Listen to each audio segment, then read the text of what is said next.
première chose, j'applaudis à demain.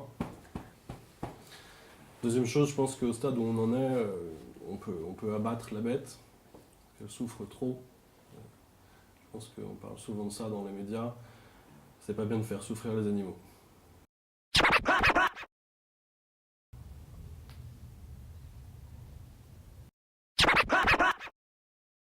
Moi, je suis iPhone parce que par moutonnerie au départ. Par contre, après, c'est vrai que c'est un objet qui est complètement addictif et que c'est impossible de s'en séparer.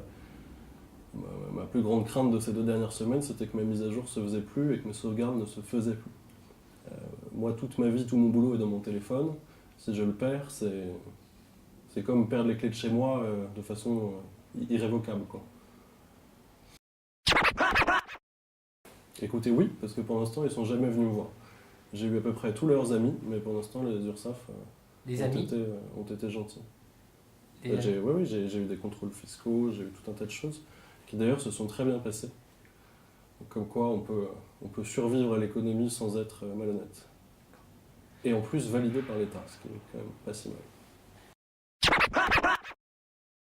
Malheureusement non, parce que pour une fois qu'un homme de gauche nous aurait fait de la publicité, ça aurait été intéressant, mais c'est pas le cas. Quoique je suis mauvaise langue parce que notre ami Montebourg avait fièrement arboré une paire de Colincourt dans le premier numéro du magazine Le Parisien, qui avait fait grand bruit, parce qu'à l'époque il est posé avec une marinière fabriquée en France. Voilà. Donc comme quoi, on est mauvaise langue aussi en France. et donc, ils commandent souvent des chaussures. Jamais. Jamais. Il y a Xavier Niel qui a fait une sortie à ce sujet-là hier dans la presse. Mais bon, Niel étant un des meilleurs communicants de son temps, il a trouvé la façon de faire parler de son incubateur de talent, ce qui, soit dit en passant, est une excellente idée.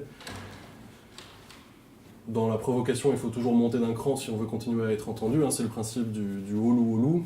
Et donc il a déclaré hier que c'était un paradis pour les entrepreneurs, notre pays. Donc écoutez, moi je suis quelqu'un d'ouvert d'esprit, mais j'aimerais bien qu'il détaille un petit peu.